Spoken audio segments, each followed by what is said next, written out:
I believe we've all questioned, at some point, whether we've ever had an original thought. Maybe it came quietly while you were brushing your teeth. Or maybe it struck you in the middle of a sentence. One of those strangely shaped moments when you pause and ask, has anyone ever thought this before? Not just the idea, the exact phrasing, the feeling of it, the quiet weight it carries when it settles into the mind. You wonder if you've touched something rare, something uniquely yours. And then, just as quickly, the doubt creeps in. Because how could you know? How could you possibly know? In a world that's been thinking for millennia, across continents, cultures, and languages, what are the odds that you've stumbled upon something truly new? Tonight, we'll rest inside that question. We won't try to answer it outright. There's no rush, no urgency, and certainly no prize for finding the truth first. This is a space for drifting through ideas that are both familiar and deeply strange, for turning inward, not in search of cleverness, but of clarity. We'll explore how thoughts form, how they echo, how they migrate between minds without permission. We'll touch on memory, language, culture, and the soft scaffolding of consciousness that gives shape to what we think and how we think it. Not to prove anything, just to ask better questions. Like if most of your thoughts are borrowed, stitched together from others, does that make them any less yours? And if a thought really were original, new in a way no mind had ever seen, would you even recognize it? Or would it slip past, unnoticed, like so many others do, before the next one rises quietly in its place? Most thoughts feel personal, intimate even. They arrive in your own voice, seem to spring from your own inner landscape. You think something, and it feels like a little spark born entirely within you. But take a slower, deeper breath. Let's look at where that spark might have come from. Consider this. Nearly everything you think with, the tools, the structure, the scaffolding, is borrowed. Not stolen, just quietly inherited. Start with language. You didn't invent English, or Korean, or Spanish, or whichever alphabet of symbols and sounds you're thinking in right now. You were handed a system, a vocabulary, a set of invisible limits. Even the shape of your sentences was passed down, wrapped in idioms, metaphors, habits you didn't design.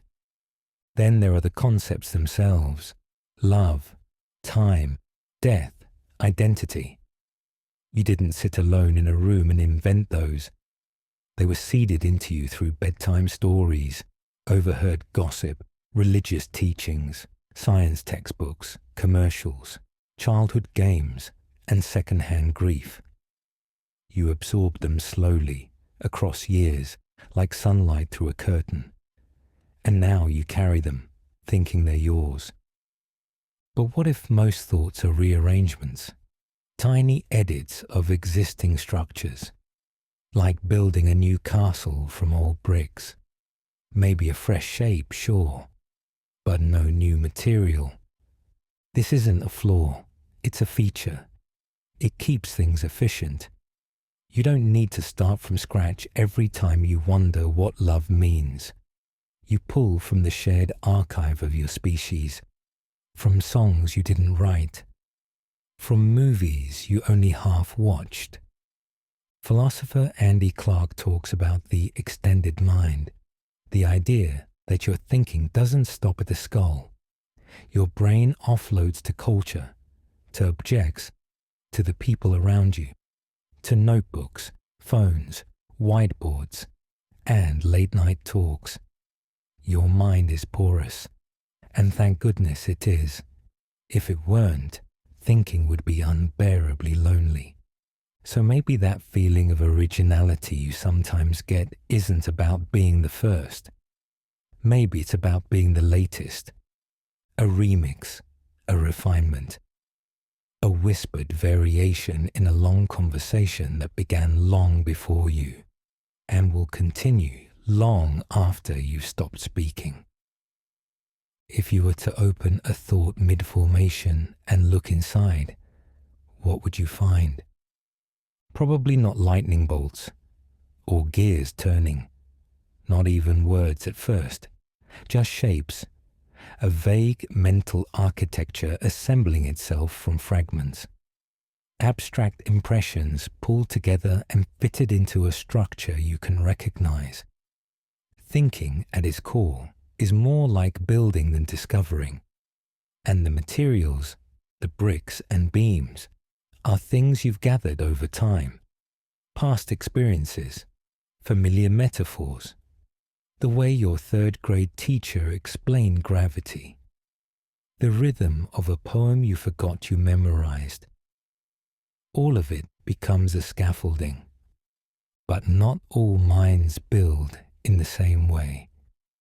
Some are minimalists, stacking precise, logical shapes. Others are more fluid, constructing sprawling, intuitive mosaics that only make sense when you squint. Some prefer elegant frameworks. Others control chaos. There is no perfect blueprint, but there are patterns.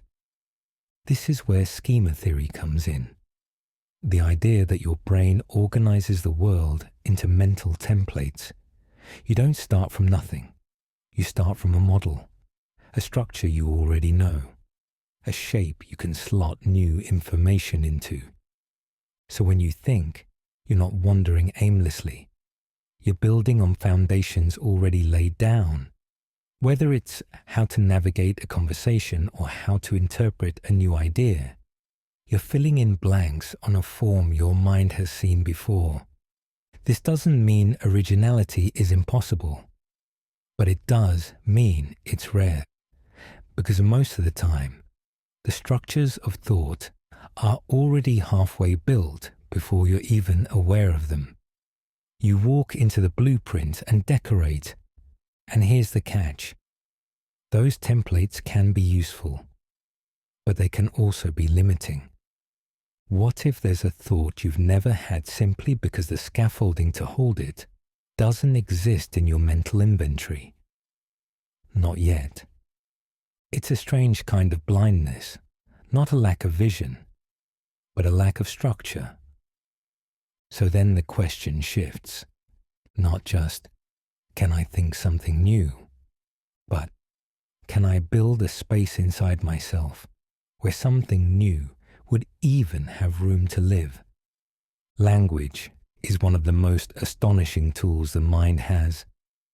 But like any tool, it comes with limits.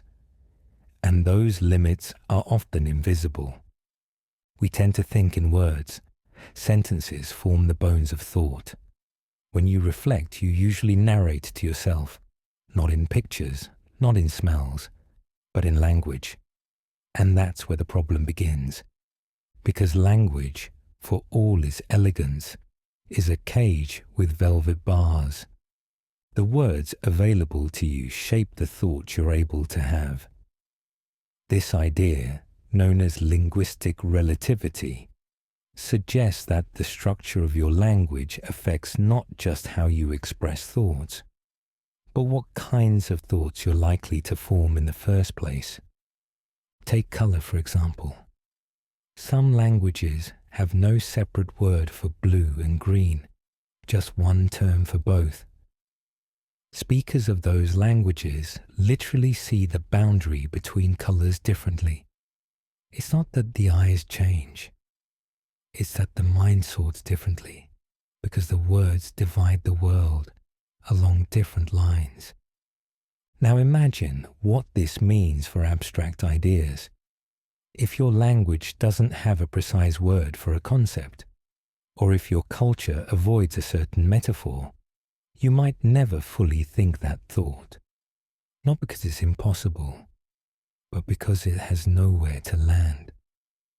You might feel it, almost think it, but it slips away before you can name it, like trying to grab steam with chopsticks. So when you ask if you've ever had an original thought, consider this. Maybe you almost did. Maybe it was there, hovering in the edge of your awareness. But without the right words, it couldn't take form. And here's the ironic twist. If you do manage to think something new, you'll still need language to explain it. To yourself, to others. And the moment you wrap it in words, you risk making it familiar again, translating it into terms the world already knows. That's the double bind of thought. To be understood, it must be expressed. But to be expressed, it must conform. And sometimes, what's most original can't survive translation. There's something humbling in realizing that most of your thoughts aren't entirely your own.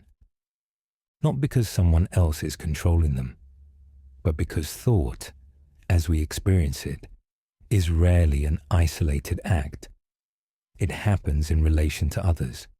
It happens with others even when we're alone. This idea, sometimes called collective cognition, suggests that your individual mind is more like a node in a much larger network, a shared mental space that stretches across generations, cultures, technologies, and conversations. You are not just thinking as yourself, you are thinking with history. Consider the internet.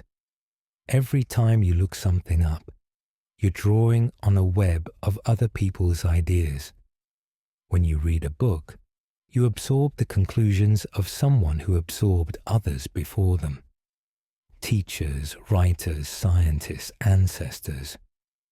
Their minds shape yours. You might not notice it, but you're rarely thinking in isolation. Even solitary reflection often uses borrowed frameworks. You've internalized the questions that others have asked, and the tools they've used to answer them. Philosopher Daniel Dennett once called the human brain a joyride on the shoulders of others, not in a parasitic way, in an evolutionary one. Your ability to think complex thoughts depends on what others have already figured out. Culture, then, becomes a kind of extended memory. Society is thinking through you. You are part of the thought process, not just the thinker. This isn't bad news. It doesn't make your thoughts meaningless. In fact, it might make them more meaningful. Because if your mind is part of something collective, then your quietest ideas are part of something vast, a whisper in the slow thunder of humanity thinking its way forward, one fleeting insight at a time. But it does complicate the idea of originality.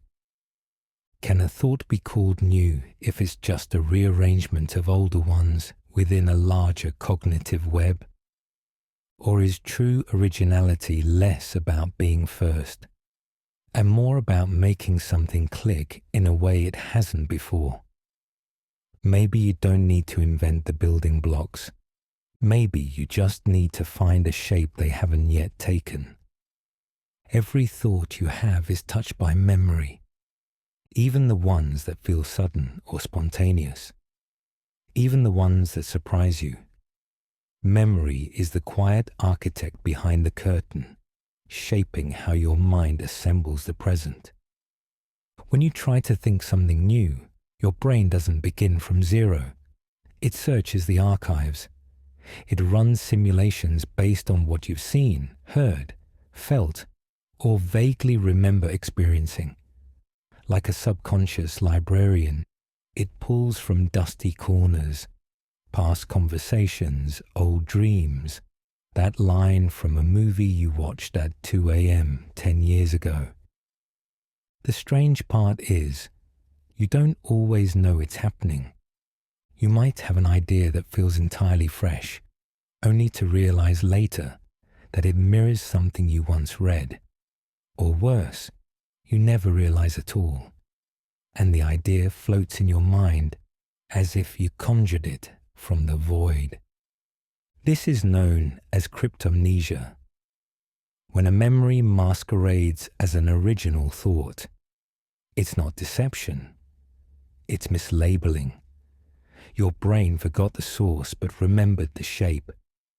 So even when you think you're thinking from scratch, memory is in the room, leaving fingerprints on everything. This makes the idea of true originality even more slippery. Because how do you separate what you remember from what you create? And how much of your creativity is really just recombination? Mixing elements you've already stored into unfamiliar forms.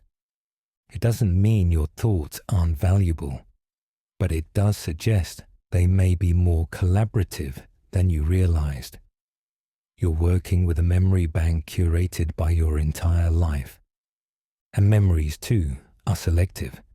They prioritize emotion over fact, pattern over detail.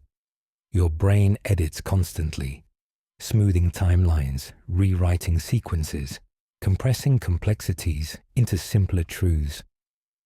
That means the source material for your thoughts is already distorted before the thinking even begins. So if you're looking for something entirely new, memory is both your map and your maze. You can't escape it, but you might be able to rearrange it into something the map makers never anticipated. Originality, then, might not come from abandoning memory, but from folding it differently. A kind of mental origami, made from very old paper. Let's say you do it. You think something that feels untouched, sharp, wrapped in that satisfying glow of, I've never heard this before. And maybe you haven't. But that doesn't mean no one else has. This is the gentle sting of what some call the illusion of novelty. The feeling that a thought is new simply because it's new to you. Your brain lights up, your curiosity perks, and a little surge of pride slips in. Understandably so. It's rare to feel like a pioneer. Rarer still to believe you've stepped into entirely unmapped territory. But here's the catch. Most original ideas have already been thought, some hundreds of years ago, some in languages no longer spoken, some scribbled in a forgotten notebook, and some by people who had no way of recording what passed through their minds before it passed away entirely. You don't feel their echoes, because echoes fade. You feel clarity, insight. You think you're the first person to realize that maybe time isn't linear, or that identity is fluid, or that capitalism is perhaps not entirely flawless. But then you stumble into a philosophy book, or an obscure essay, or a podcast buried under 100 others, and there it is, your thought, staring back at you from someone else's pen. Deflating? Maybe. But here's a softer way to think about it. Perhaps novelty isn't about being first. Perhaps it's about being ready. A thought is like a key, and sometimes you're the lock. The idea existed before, but until now, it hadn't found a door that opened. In that way, a thought can feel new even if it's ancient, because you, in this moment, are new to it. The context, the timing, the arrangement, all unique. The experience is yours, even if the content isn't. So maybe we can stop chasing originality as a trophy and start seeing it as a kind of resonance, a note that hits just right, even if it's been played before. Because in the end, what matters is not that you were the first to think it, but that you thought it deeply enough for it to matter. Culture doesn't just influence what you think, it quietly decides which thoughts you're likely to have in the first place. From the moment you're born, you inherit a particular lens, not a neutral one, a culturally crafted filter made of rituals, rules, taboos, metaphors, jokes, holidays, expectations, and assumptions so deeply embedded that you rarely notice them until you bump into someone else's. This is not about national identity or language alone. It's about mental grooves, deeply worn channels that shape how you process the world. In some cultures, time is circular. In others, it's a straight arrow. In some, the self is porous and defined by relationships. In others, it's an individual fortress, self-contained and sacred. These aren't just abstract ideas. They alter how people think, how they frame problems, how they judge fairness, how they imagine what's possible. If you're taught that questioning elders is disrespectful, you'll likely think differently than someone raised to challenge authority at dinner tables. If your culture reveres silence, your thoughts might be slower, more reflective. If it celebrates speed and disruption, you might mistake urgency for insight. Culture decides what's normal, what's absurd, what's admirable, what's shameful. And once those lines are drawn, your thoughts begin to color inside them. Even your idea of originality is cultural. In some societies, originality is praised. In others, it's suspicious.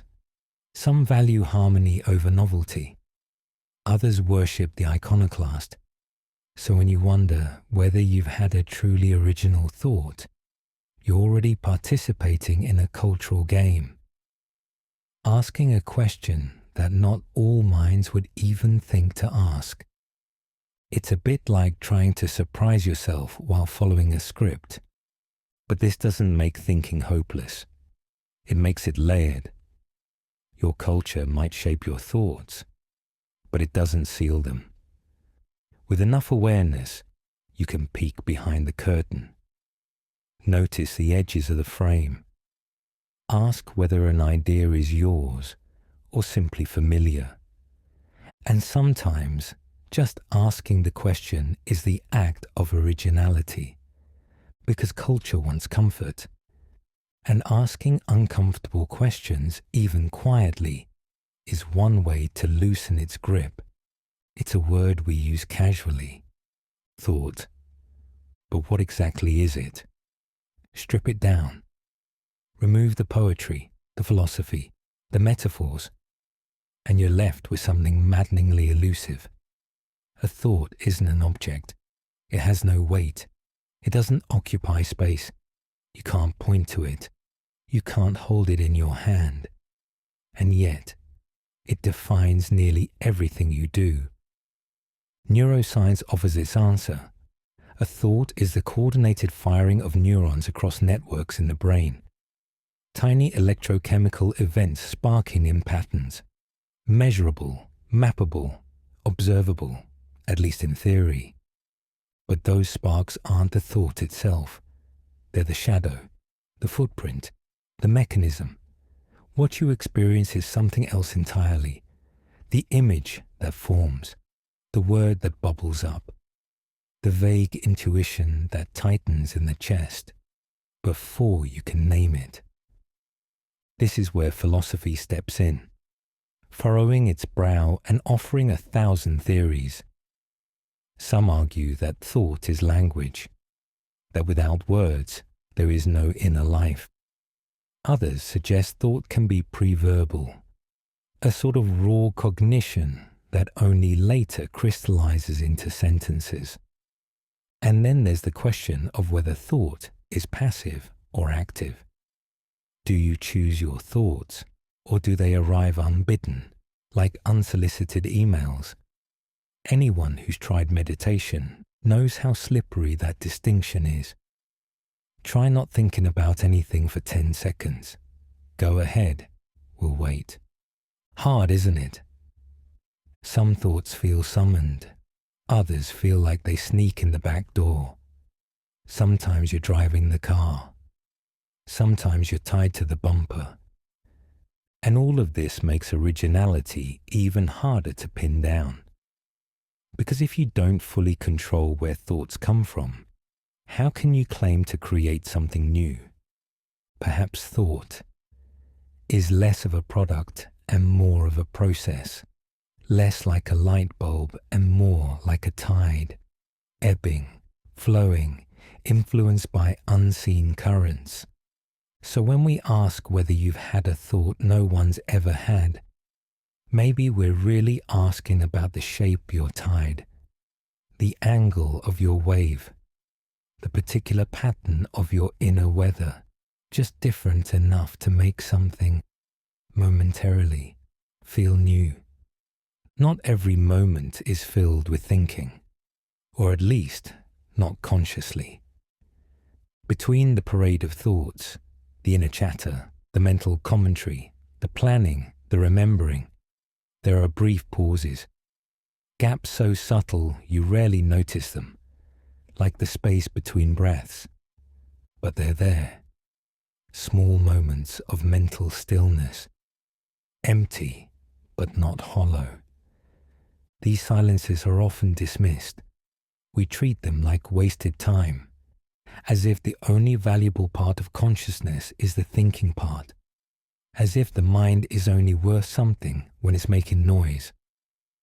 But those quiet spaces, they're where new thoughts are born, not through effort, but through absence. You've likely experienced it, struggling to solve a problem, pacing or scribbling or staring. And then, nothing.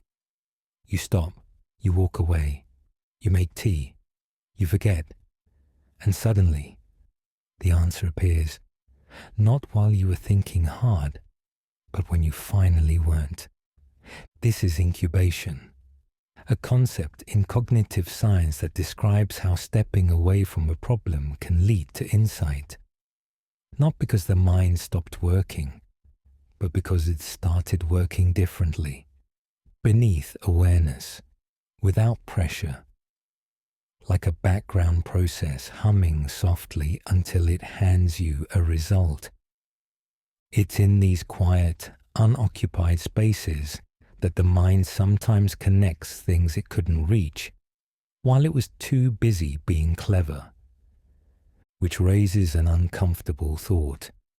Maybe thinking less on purpose could help us think more originally. But we're not wired for stillness. Silence often feels like a void we rush to fill, with podcasts, screens, to-do lists, anything but the slow hum of nothing. That discomfort may be the very thing blocking unfamiliar thoughts from surfacing, because novelty doesn't always announce itself. It drifts in, quietly, between the notes. So when we ask whether you've ever had a thought no one else has had, maybe we should also ask, have you ever sat long enough in silence to let one arrive? Not the frantic kind of brainstorming, not the caffeine-fueled whiteboard session, but the kind that emerges from stillness, like fog rolling over a field, slow, uncertain, and quietly new. Picture this. Someone, somewhere right now, is thinking a thought eerily similar to yours. Maybe not word for word, but close enough that it would feel like theft if you heard it out loud, and they have no idea you exist. This is the strange reality of parallel thought, the phenomenon where different people, in different places, arrive at the same or similar ideas, without ever communicating. It happens more often than we like to admit, in science, in art, in everyday problem solving. multiple people inventing the same tool within months of each other, poets composing nearly identical metaphors without reading each other's work, children solving puzzles the same way halfway across the world.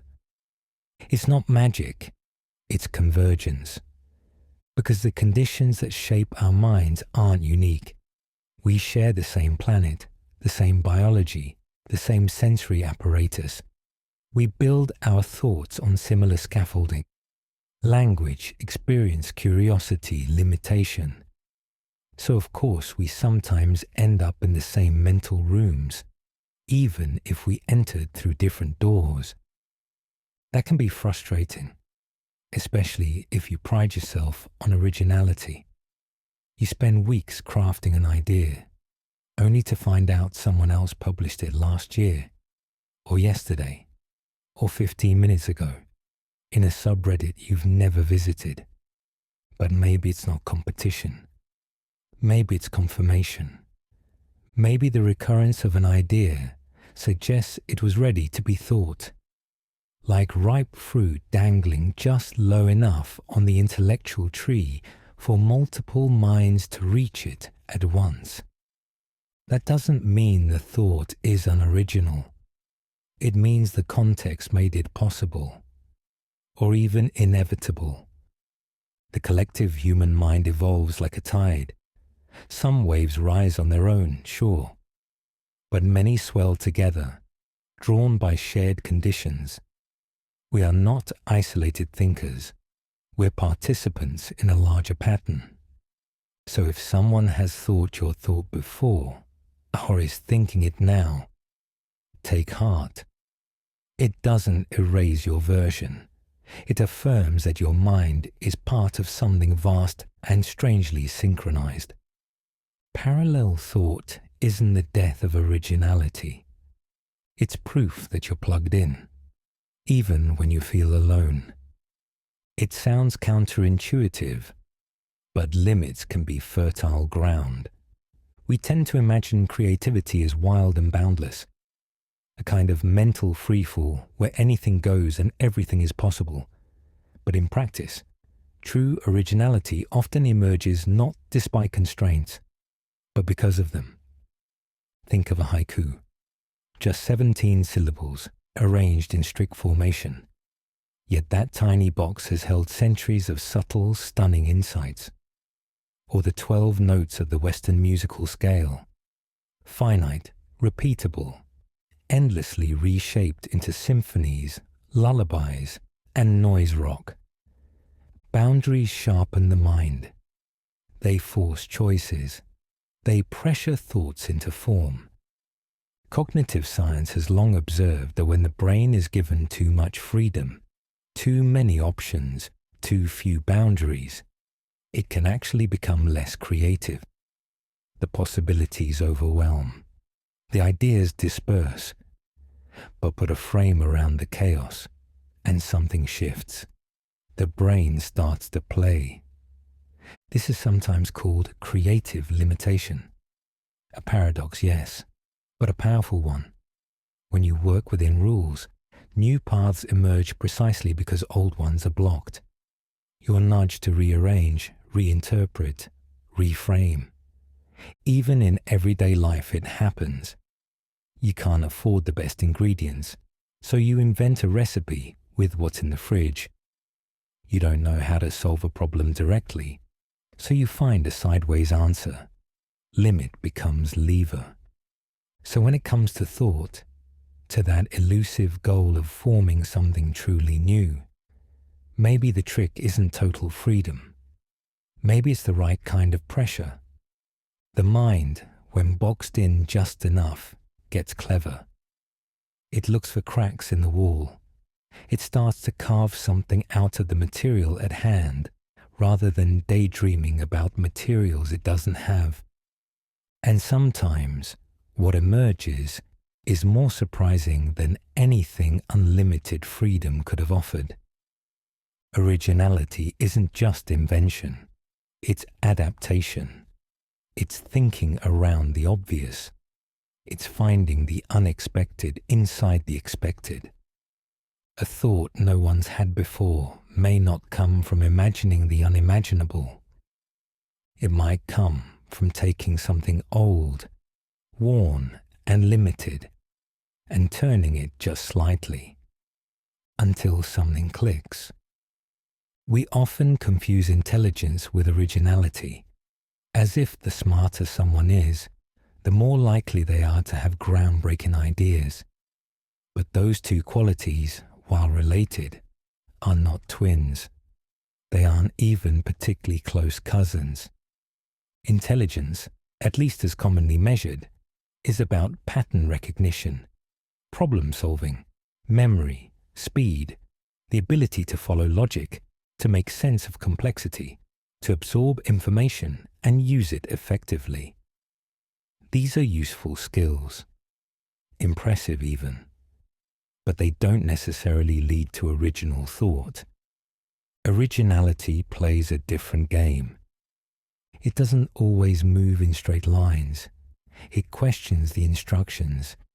It doesn't just solve problems. It rewrites them. Sometimes it walks directly into walls just to see if there's a hidden door.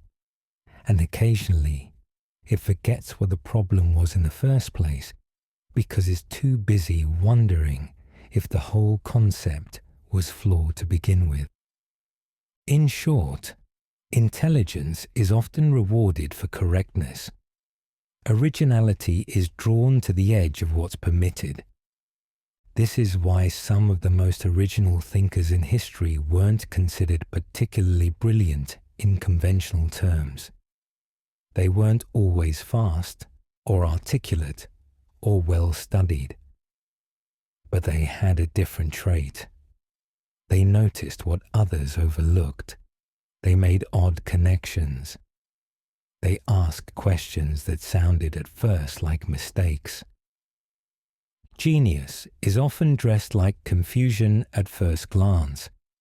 And conversely, some of the most intelligent minds can be deeply unoriginal, perfectly equipped to analyze and categorize, but hesitant to stray from the script, comfortable swimming through deep water, but only in well-marked lanes. So when you wonder whether you've ever had a thought no one else has, don't ask if you're smart enough. Ask if you're curious enough, patient enough, weird enough to look sideways at an idea everyone else is staring at head on. Because originality isn't about knowing more. It's about seeing differently. And sometimes the most profound shift is not in the answer you reach, but in the question you bother to ask. The mind doesn't stay in one place for long. Even when you sit still, your thoughts bounce between what has happened and what might. You recall, you imagine, you rehearse conversations that never occurred and relive moments that did, but now slightly rearranged, as memory tends to do. This mental time travel is so constant, so ordinary, that we forget it's peculiar. You are always moving across a timeline that isn't strictly real.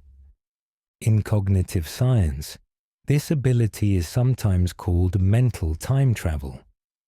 It refers to your capacity to project yourself backward and forward, stitching together your identity through remembered experiences and possible futures.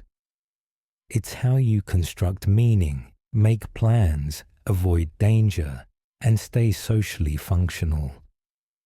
But it's also how you end up thinking in loops, because thoughts, especially recurring ones, are often stuck between what was and what could be. The past supplies raw material, and the future supplies tension, and between them, your mind plays curator. Now, here's where it gets tricky for originality. If your thoughts are built from memory and anticipation, how much room is left for something truly new? You might assume originality comes from the future, something unshaped, unexplored, but most so-called forward thinking is just reshuffled hindsight. You forecast what's next by modeling what came before. Your brain does this constantly. It's predictive, efficient. It guesses what's about to happen based on what already has. A useful skill for survival, but a sneaky saboteur when you're trying to break new ground. To think an original thought, then, you must interrupt the pattern. You must become aware that you are drawing from timelines and gently question whether they are the only ones available. Maybe originality isn't about inventing a whole new world. Maybe it's noticing that the one you've built in your head was assembled on autopilot, and that, if you really wanted to, you could reach in and rearrange the gears, or just stop for a moment and notice the silence between yesterday and tomorrow, that thin sliver where something surprising might have room to appear. Try to think a thought without words. Not easy, is it? Even the attempt probably arrived in your head as a sentence. Language is stitched into the fabric of most conscious thought. It gives form to what you feel, direction to what you wonder, and boundaries to what you can imagine. But that also means language is both your canvas and your cage. Linguists and philosophers have debated this for centuries. Does language shape thought, or simply describe it? The Sapir-Whorf hypothesis, for instance, suggests that the structure of a language influences how its speakers perceive reality. If your language lacks a future tense, does that affect how you relate to time? If you have no word for a specific color, can you still see it clearly? It's not that language creates thought from nothing, but it's certainly the scaffolding we use to access and share what's going on inside. And the scaffolding, as any architect knows, changes what can be built. Take abstract ideas, love, justice, nothingness. These concepts rely on the precision of language to exist in any communicable form. Strip away the vocabulary, and you're left with feelings you can't name, arguments you can't articulate, and insights that vanish before they can take shape. On the flip side, language enables an entirely new layer of thought. Without it, could you entertain paradoxes, construct philosophy, ponder thought experiments? Could you ask whether your thoughts are original? Or would that question never occur to you at all? So in one sense, language is your launchpad. It's the technology that lets you stack meaning, build nuance, and map complexity. But it also quietly fences in your creativity, guiding you toward ideas you already have words for and away from those you don't. This makes originality even harder, because many of your thoughts aren't just shaped by culture or memory. They're channeled by the very vocabulary available to you. To break free, even slightly, you might need to invent new terms, or borrow foreign ones, or sit for a while in the uneasy space where meaning is felt but not yet spoken. Because sometimes what feels like a new thought is simply a familiar one, wearing a clever disguise of language. And sometimes the real novelty isn't in the idea, but in the word that finally lets you see it. Sometimes it feels like thinking is less about invention and more about remixing. Bits of conversation, half-remembered fact, something your philosophy professor once mumbled over coffee, a meme you didn't even like but still can't unsee. All of it swirling around, recycled, reshaped, repeated. Which raises the unsettling question, are we really thinking or just echoing?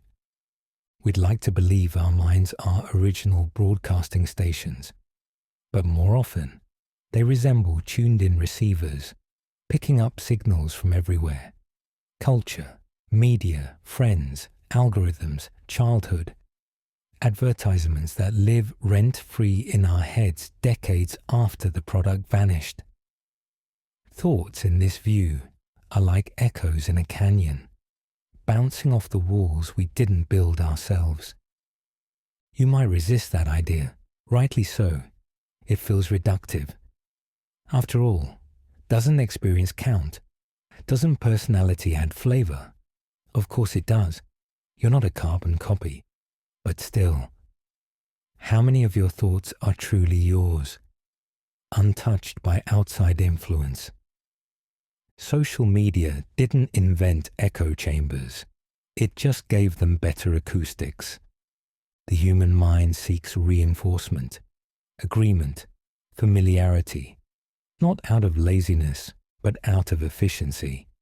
It's easier, safer to repeat what fits than to challenge what doesn't. So over time, your inner dialogue can become suspiciously harmonious. You repeat what feels right, what's been rewarded, what fits the script you've been handed. And yet, something in you still searches for friction, for novelty, for the strange click of a thought that doesn't quite match anything else. That friction is where originality flickers. So maybe we're echo chambers in skin, but with a twist. Every now and then, one of the echoes hits a corner at just the right angle and turns into something new. Not entirely new, but new enough to jolt you upright in your chair and think, wait, what if? That's the moment worth noticing. That tiny deviance, that slight shimmer of asymmetry. Because originality doesn't always mean thinking something no one else has ever thought. Sometimes it's about interrupting the echo long enough to hear your own voice. Quiet, wobbly, slightly off-key, but yours. Boredom gets a bad reputation. It's treated like a design flaw, an error message, something to fix as quickly as possible with a scroll, a snack, a sound. We fidget, tap, refresh. Anything but sit with that strange hollow hum that arises when stimulation runs dry. But boredom is not a void. It's a signal. A quiet one. The kind that doesn't shout, but whispers. It says, something's missing. Not necessarily excitement, but engagement, meaning, direction. And in that absence, something interesting happens. The mind, no longer fed by outside input, begins to forage inward. It gets weird, inventive, restless in a way that can be productive.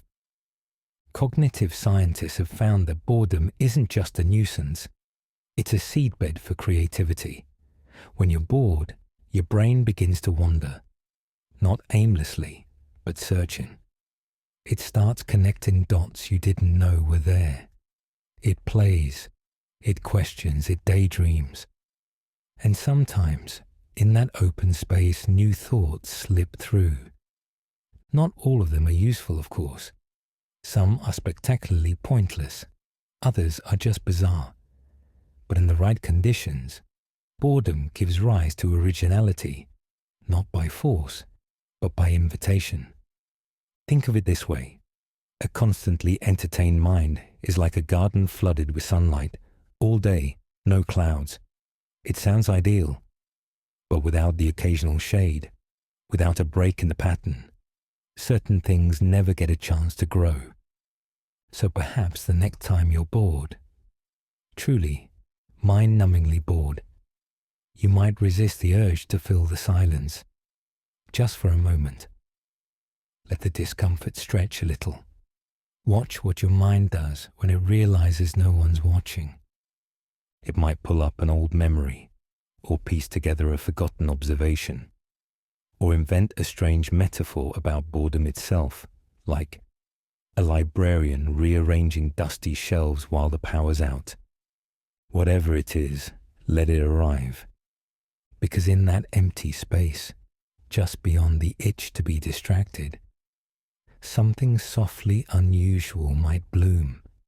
And maybe, just maybe, it's a thought that no one else has had. Or at least, not quite like this. Boredom gets a bad reputation. It's treated like a design flaw, an error message, something to fix as quickly as possible with a scroll, a snack, a sound. We fidget, tap, refresh. Anything but sit with that strange hollow hum that arises when stimulation runs dry. But boredom is not a void.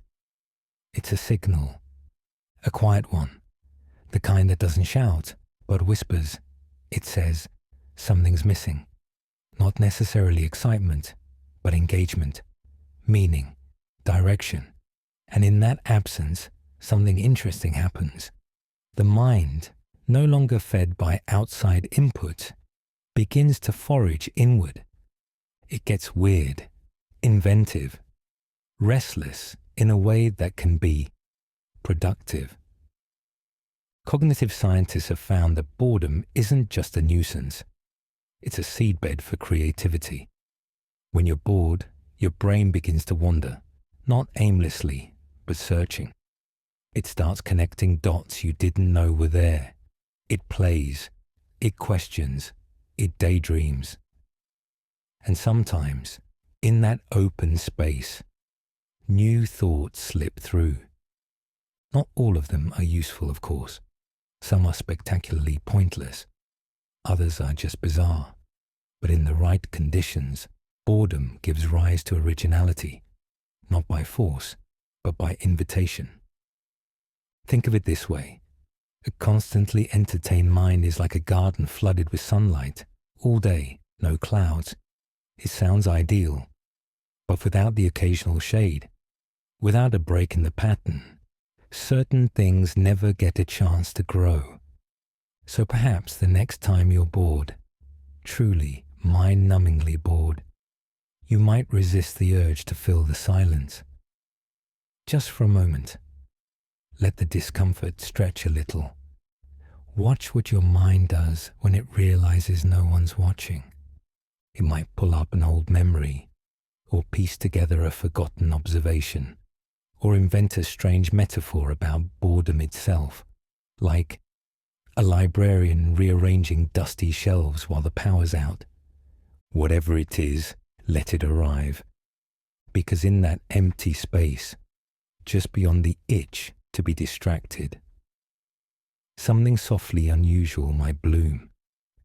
And maybe, just maybe, it's a thought that no one else has had. Or at least, not quite like this. When we speak of original thought, we often picture a lone thinker, someone in a quiet room, brow furrowed, surrounded by books or blank paper, summoning something from nothing. But that image, while romantic, is mostly a myth. Ideas don't form in isolation. They float in culture, ripple through language, and pass from mind to mind like spores on the wind. Even your most private thoughts have roots in something shared. A memory, a phrase, a framework someone else helped build. Which raises a curious possibility. Maybe originality isn't about escaping the collective. Maybe it's about weaving something through it, bending shared ideas into unfamiliar shapes, or recombining them in ways no one else quite has. Carl Jung called it the collective unconscious, a reservoir of symbols and archetypes we all draw from, even without knowing. Others might frame it as cultural memory or evolutionary inheritance. Whatever you call it, the suggestion is the same. Our minds are not walled gardens. They're porous. Ideas leak in. And yet, even within this interconnected soup, something personal emerges. A tone, a texture, a pattern of thought that feels distinctly you. Maybe originality isn't a lightning bolt, but a resonance, a certain vibration that passes through your mind and comes out slightly warped, personal, tilted just enough to sound different. In that sense, every thought is both collective and individual. You didn't invent the language you're using. You didn't choose the time you're born into, but you do choose how to rearrange the pieces. That rearrangement, subtle or strange, elegant or awkward, is where originality hides. So the next time you feel the pressure to be entirely original, consider this. Maybe you're not supposed to break free from the collective mind. Maybe you're meant to play within it, to find the notes that no one else bothered to combine, to hum a quiet tune between the chords everyone already knows. And in doing so, you're not escaping the shared human symphony. You're adding to it, softly, uniquely, as only you can. Not every idea needs to change the world. Sometimes the most meaningful thought is the quiet one that lands softly in your mind and stays there. It may not be new in any grand historical sense. It might not dazzle or disturb or redefine the laws of anything, but it feels yours. Not because no one else has ever had it, but because no one else had it quite this way. Maybe it came to you in the middle of folding laundry, or just before sleep, or halfway through a sentence that never got finished. It didn't announce itself with fireworks. It simply arrived, fully formed, familiar and strange. You try to explain it to someone and they nod politely, but they don't quite get it, not like you do. And that's fine, because this thought wasn't built for applause. It was built for resonance, for the particular contours of your inner world, like a key in a lock. In a culture that prizes originality as spectacle, this kind of thought might seem too small to matter, too quiet to count. But in the landscape of your mind, it glows, not for what it proves, but for what it reveals about you. Because in the end, the question, could you think a thought no one has ever thought before, isn't just about novelty. It's about intimacy. It's about noticing the patterns that shape your perception, and then gently, just gently, stepping outside of them, not to escape the world, but to meet it differently. And perhaps, in that quiet shift, something real begins. Not a revolution, not a revelation, just a subtle, original angle. A whisper of a thought that may or may not be new in the grand ledger of human cognition. But it found you, and you noticed it. And for now, that is more than enough. So breathe in, let it settle, and drift, if you like, into that curious space between consciousness and sleep, where thoughts, original or not, still shimmer with meaning.